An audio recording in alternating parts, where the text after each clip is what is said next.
Hi, that is me. Just outside Aviemore in the Cairngorms. I'm about to go splitboarding. To many, the Highlands conjure up images of wilderness, stag, kilts and adventure. It may not be as big as Canada, but it makes up for variety and challenges.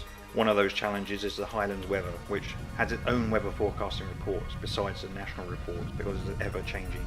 And today is a good example. I was planning to start at Cairngorm base station, but woke up this morning, the wind was blowing 80 miles an hour, the road is closed, and so here I am at the bottom of the mountain where I'll get ready and walk myself up to the snow line.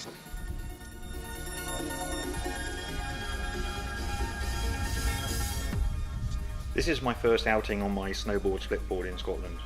But first let me tell you about the board. Basically, this splitboard is a snowboard cut down the middle. You have two positions for the bindings, one for walk mode and one for snowboard mode. Take the board apart, put the bindings on for walk mode, walk up to your destination, put your board back together again, bindings into board mode, and you're off.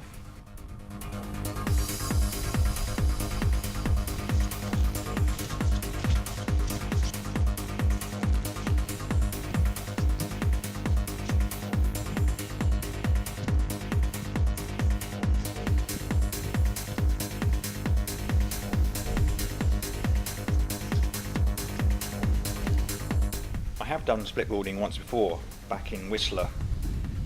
I hired some kit, took the ski lift up to the top, walked out of bounds. Great fun. Hard work, but great fun.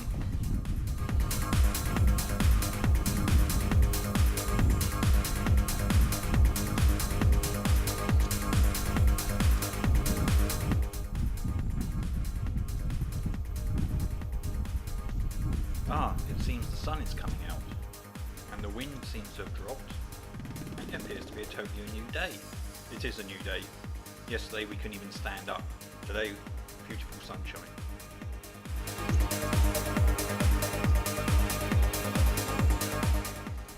I have been snowboarding for about 18 years now, and I've reached a proficient level, a very good level, but still it's a level. I'm hoping the splitboarding will add another factor to that.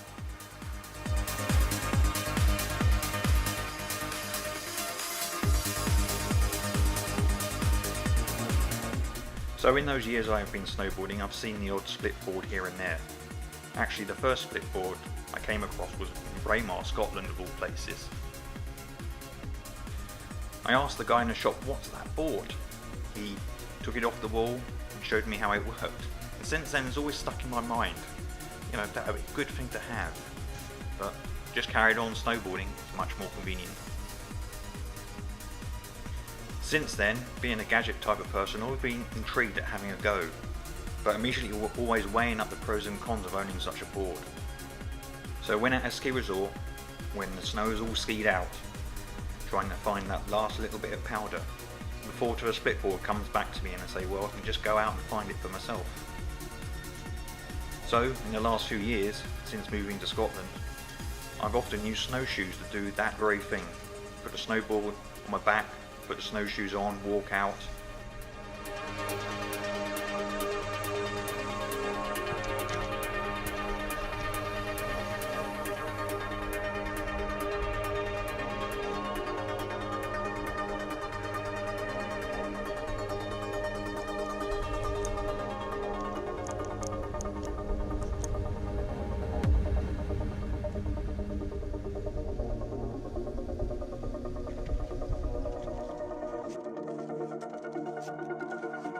Back in 2010 we moved to Scotland from London, where we continued our outdoor activities mainly orientated around mountain biking.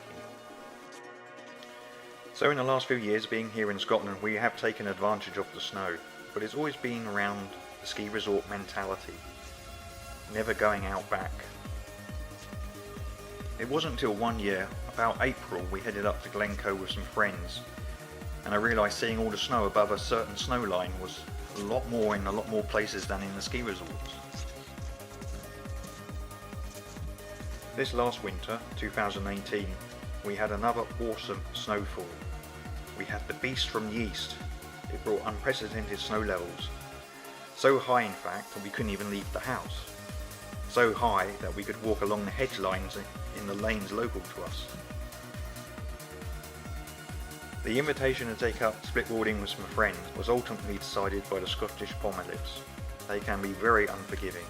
Yes, they can pull you up the hill, which I'm grateful for, but here in Scotland they fight back. They launch you at the start, hoist you in the middle, and throw you off at the end. So I set about doing some splitboard research. Based on my experience hiring a splitboard in Canada, I had a good idea of where to start, of what I needed, and what I did and didn't like. What I didn't like were lock pins, and they were so easy to lose. I can't remember the name of the binding that I used at the time, but they were the bindings that slide on in the board position, and they were forever getting jammed. The last thing you wanted to do was to take your gloves off, get your hands wet, to unjam or push on the binding. So the board and the binding you see in this video are the end results of my research. Very pleased.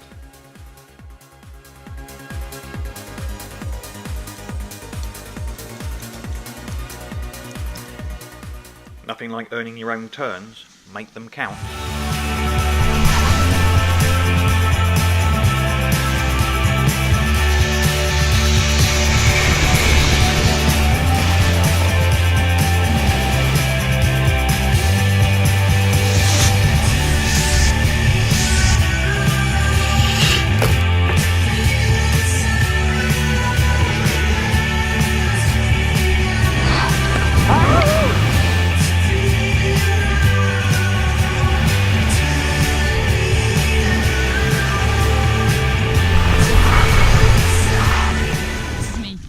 I'm the cameraman, no one ever records me.